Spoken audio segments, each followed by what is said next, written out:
In this short video, I'm going to explain the subject to financing strategy and why this may be the perfect way to sell your property while getting the price and terms that work for you and your buyer. A subject to is a creative financing technique that allows a seller to sell a property without having to make any repairs, make up any missed back payments, or pay any commissions or closing costs by simply allowing the buyer the ability to take over the property subject to any existing loans staying in place. In other words, a seller can sell and a buyer can buy without any new bank financing needed, since there's already a loan or loans on the property.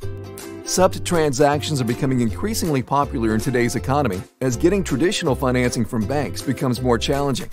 Here's how it works. When a homeowner wants to sell his or her house, but has trouble because they are behind on payments or have little to no leftover equity, causing them to have to come out of pocket to cover commissions and closing costs and repairs, the seller can get creative and overcome these challenges by allowing the buyer to take title of the property subject to their existing mortgage or mortgages on the house staying in place. It works just like a traditional sale with some small nuances. 1. The buyer and the seller sign a purchase and sale agreement with all the terms and conditions of the sale, in the same way you would with any other real estate transaction. The purchase and sale agreement states that the buyer will be taking title subject to existing loans staying in place. 2. The buyer and seller will sign all the necessary disclosure documents explaining the entire transaction, so everyone is aware of the benefits and risks associated with this type of transaction. 3. At closing, the buyer will cover all closing costs, any necessary back payments needed to bring the loan current, and any other fees associated with closing on the property. Also, the buyer will get all necessary insurances, including title and property insurance, to cover all potential future issues. 4. Once the title has transferred and the closing is complete, the seller will move out of the property and the new buyer will be responsible for paying all future mortgage payments. Now, there are 4 amazing reasons why a seller would consider allowing someone to take title subject to. 1. It allows you to sell quickly. Since no banks are involved, the buyer qualification process is simple and fast. No long drawn-out lending process, and plus, sometimes in a traditional sale, if your property needs extensive repairs like a new roof or AC unit, or the property has termite damage, banks won't lend until major issues are repaired. With a sub-to transaction, you won't have to make any costly or time-consuming repairs. 2. You don't have to manage a rental. A lot of times, if a seller can't sell because there is little to no equity in the property, they default into turning the house into a rental. This can be costly and a pain in the butt. Selling via a subject to is a great alternative to dealing with tenants and toilets.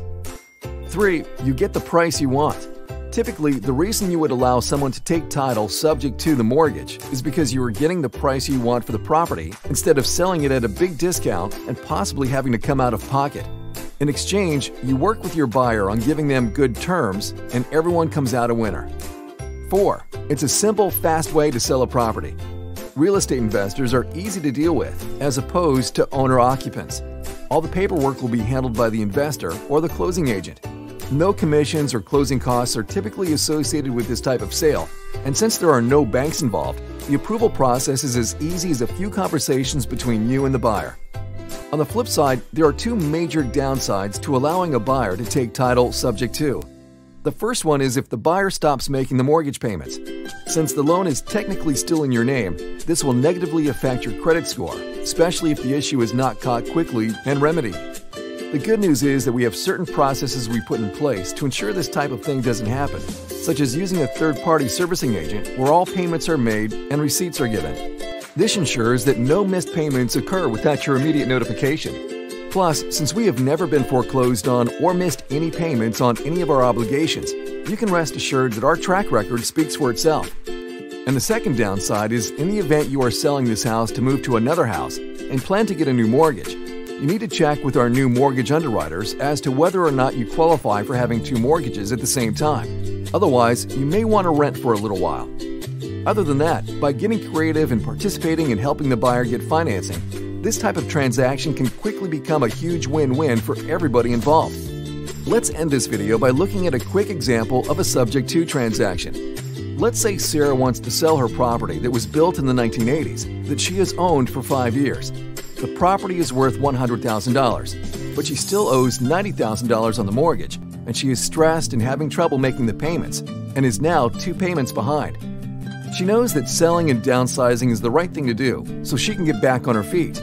But all the offers she has received so far are way too low, and she's getting frustrated because most investors are trying to buy her house for $50,000 or less because it needs some repairs.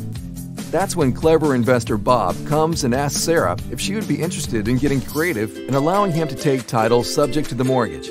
Sarah says she's interested, and Bob asks Sarah to see her mortgage statement.